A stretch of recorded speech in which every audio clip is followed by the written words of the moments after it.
Nikola, a viewer who watches a lot of my Magic the Gathering videos, wanted me to check out some specific Magic cards, and he listed them right here.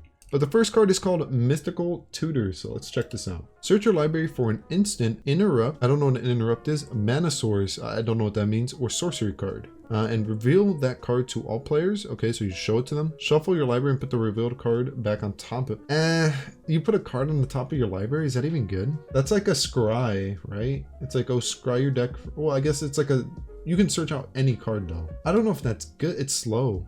It seems too slow. I don't really like it, but I could be wrong. Seige Rhino is the next card. Seige Rhino. This card is 4 mana. It is trample, which means if it attacks over a monster, it deals damage. When Seige Rhino enters a battlefield, each opponent loses 3 life and you gain 3 life. Wait, just for it entering?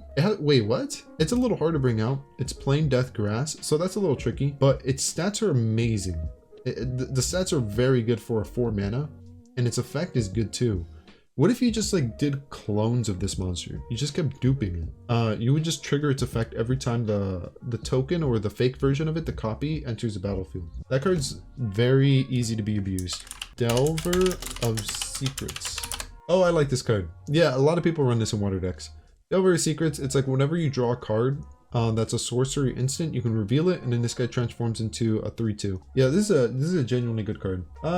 I've seen in play that the water deck I think doesn't need this card anymore because it has the level 2 artifact water thing that can like attack and not be blocked. Next card, Murktide Regent. 7. It's a dragon.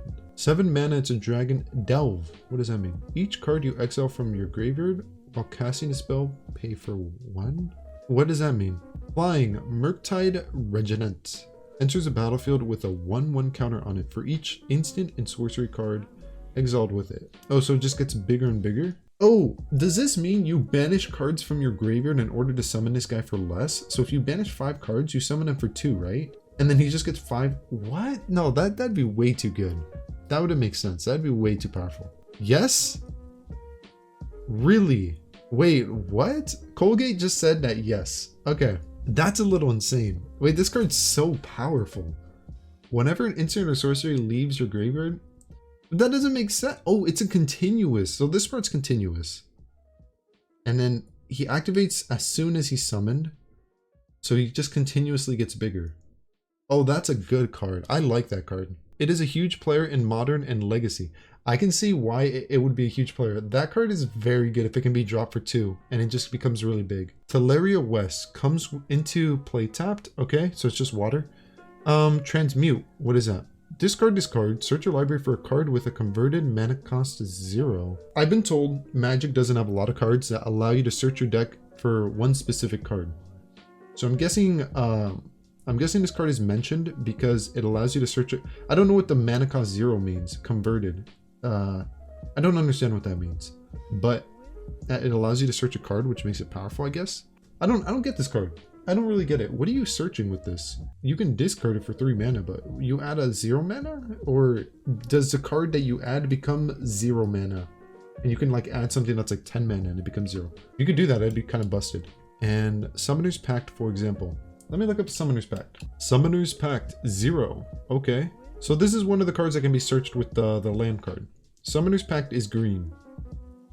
Oh, okay, I don't know what that means. Search your library for a green creature card, reveal it. Why is this card saying it's green when it's already green though? Oh, because it's 0 mana? It can't be a color if it's 0 or something? Search your library for a green creature card, reveal it, and put it into your hand. What? This card's insane. This card is, you can add any green monster. At the beginning of your next upkeep, pay 3 if you...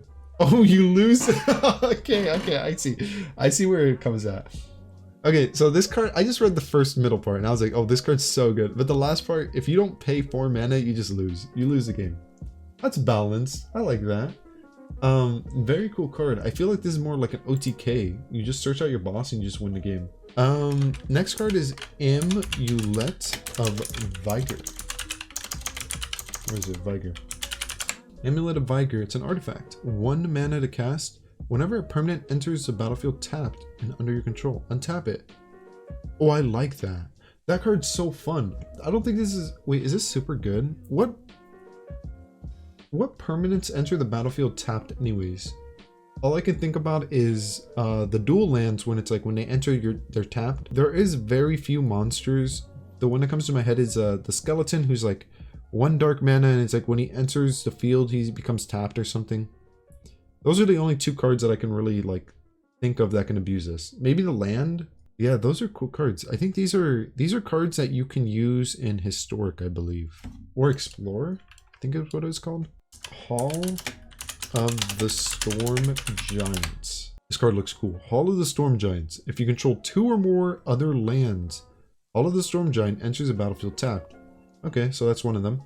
Add 1. Okay, so it's 6 mana. Until the end of the turn, All the Storm Giants becomes a 7/7 blue giant creature with ward. Ooh, it's still land.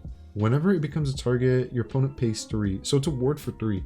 So you have to play this early in order for it to not be tapped. Is that good? I don't think this card's that good. Because it's late game, it's going to be played tapped. So you're going to be losing tempo. And it's only good late game. Because you pay the 6 mana to summon it as a monster. But early game, if in like within the first 3 turns, you can just play it for like free. It's kind of like a gamble. You hope to see this card early. You don't want to see it late. It's interesting. I don't know if it's very powerful though, but it is an interesting concept. And yeah, those were the cards that, let me scroll up real quick. Nikola Donik. Let me pronounce your name correctly. Nikola Donkik. I'm sorry if I butchered that. But these are the cards that Nikola wanted me to check out. Hope you enjoyed. And if you have any thoughts, feel free to let me know. This was all done live. So you might come up in the chat if you like are here. Regardless, thanks for watching and hope you have a great day or night. See ya. Hey, if you enjoyed this video, feel free to subscribe.